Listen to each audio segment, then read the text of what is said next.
এর গল্প এক শীতের রাতে।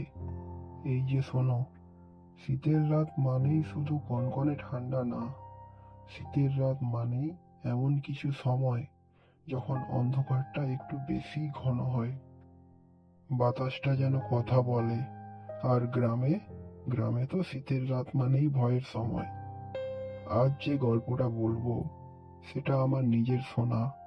বিশ্বাস করবে কি না জানি না, কিন্তু যিনি আমাকে বলেছিলেন তিনি এখন আর নেই। সেই কথা বলেই তিনি থেমে গিয়েছিলেন, আগুনের দিকে তাকিয়েছিলেন অনেকক্ষণ। তারপর ধীরে ধীরে শুরু করেছিলেন। সেবারে ছিল মাঘ মাস। শীত এমন পড়েছিল যে রাত হলেই কুয়াশার হাত সামনে ধরলেও দেখা যেত না। আমাদের গ্রামটা বাঁশঝাড়, পুকুর আর ধান খেতে ঘেরা। দিনের বেলা যতটা শান্ত, রাত নামলে ততটাই অচেনা। গ্রামের শেষ প্রান্তে ছিল একটা ছোট্ট চায়ের দোকান। টিনের চাল, কাঠের বেঞ্চ। লোকজন তাকে বলতো নন্দ কাকার দোকান। শীতে সন্ধ্যা নামলেই সেখানে আগুন জ্বলে উঠত। 4-5 জন লোক বসে গায়ে চাদর জড়িয়ে গল্প করত। কেউ ফসলের কথা, কেউ শহরের খবর, আর কেউ ভূতের গল্প। সেদিনও তেমনটাই এক রাত ছিল। হাওয়া বইছিল হু হু করে। কুয়াশা এত ঘন ছিল যে দোকানের লণ্ঠনের আলো একটু দূর গিয়েই নিভিয়ে যাচ্ছিল। আমি তখন নতুন বিয়ে করেছি, শ্বশুর বাড়ি থেকে ফিরছিলাম।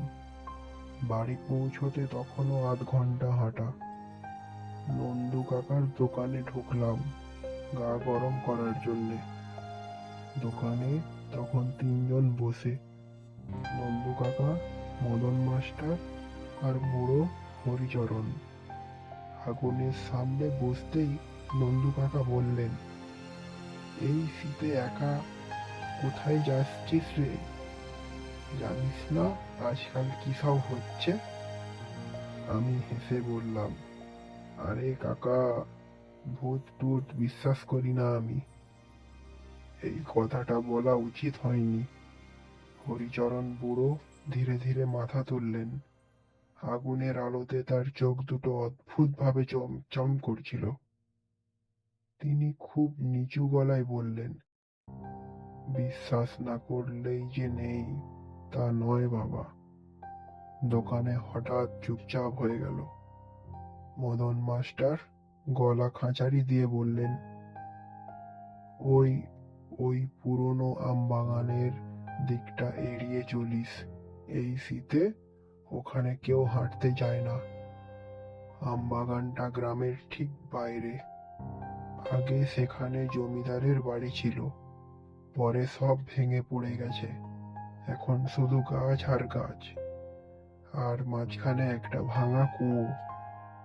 আমি হেসে বললাম, ওখান দিয়েই তো শর্টকাট। নন্দু কাকা আর কিছু বললেন না, শুধু আগুনে একটা কাঠ ছুঁড়ে দিলেন। আগুনটা দপ করে জ্বলে উঠল। হরিচরণ বুড়ো তখন বললেন, তাহলে শোন, এক শীতের রাতের কথা বলি।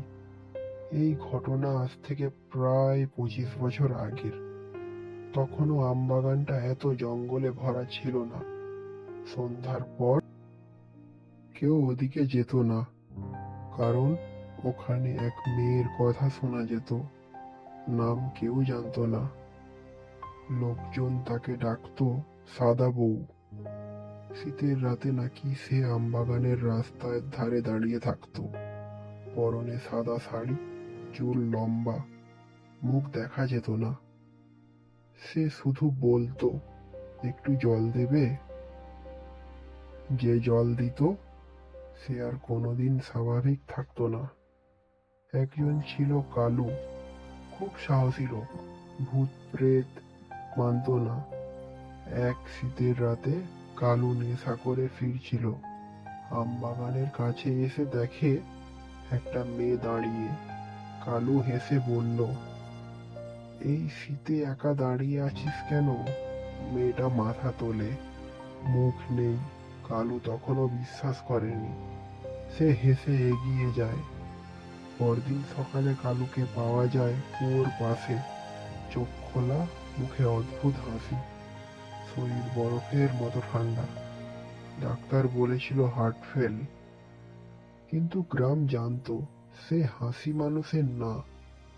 এই পর্যন্ত বলেই হরিচরণ বুড়ো থেমেছিলেন। আমি তখন অস্বস্তি বোধ করছিলাম। আগুনের তাপেও যেন গা গরম হচ্ছিল না। নন্দু কাকা ফিসফিস করে বললেন, ওই মেয়েটা নাকি জমিদার বাড়ির বউ ছিল, শীতে এক রাতে কুয়োয় ঝাঁপ দিয়েছিল। আমি উঠে দাঁড়ালাম, আর দাঁড়ালো গেল না। আমি যাই কাকা, নন্দু কাকা বললেন, বাড়ি যেতে হলে আমবাগান এড়িয়ে যা। আমি মাথা নাড়ালাম, কিন্তু ভিতরে ভিতরে ভাবছিলাম, এত গল্প শুনে ভয় পেয়ে গেলাম নাকি। আমি শর্টকাট ধরলাম। আমবাগানে ঢুকতেই কুয়াশা আর ঘন হয়ে গেল। পা টিপে টিপে হাঁটছিলাম, হঠাৎ শুনলাম খস খস করে একটা শব্দ হলো। মনে হলো কেউ হাঁটছে। আমি থামলাম। তখন শুনলাম, একটু জল দেবে? গলাটা ঠিক মানুষের মতো না। আমি ঘুরে তাকালাম। কুয়াশার মধ্যে একটা সাদা অবয়ব, চুল মুখ ঢেকে রেখেছে। আমার গলা শুকিয়ে গেল, তবু কোনো রকমে বললাম, কে কে তুমি? সে ধীরে ধীরে সামনে এলো, আর তখনই বুঝলাম ওর পা মাটিতে ছুঁইছে না। আমি দৌড় দিলাম, পেছন থেকে শব্দ, খিলখিল হাসি। আমার মনে হচ্ছিল বুকটা ফেটে যাবে। কোনো মতে বাড়ির সামনে উঠোনে এসে ঢুকে পড়লাম। পেছনে তাকিয়ে দেখি কেউ নেই, কিন্তু উঠোনের কুয়োর ধারে একটা ভেজা পায়ের ছাপ। এই কথা বলেই হরিচরণ বুড়োর গলা কেঁপে উঠেছিল।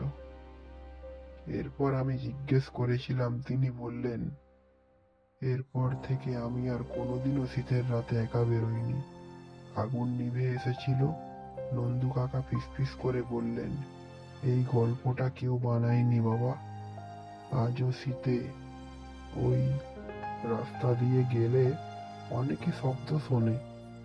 আমি তখন দোকান থেকে বের হলাম, বাড়ি ফিরছিলাম ঠিকই, কিন্তু সেই রাতের পর থেকে শীত নামলেই আজও আমার কানে ভেসে আসে, একটু জল দেবে? এই গল্পটা তুমি যদি রাতে একা শোনো, আগুন নিভে যাওয়ার পর, আর যদি হঠাৎ কোথাও পায়ের শব্দ শোনো, পেছনে তাকিও না, কারণ সবাই মানুষ থাকে না।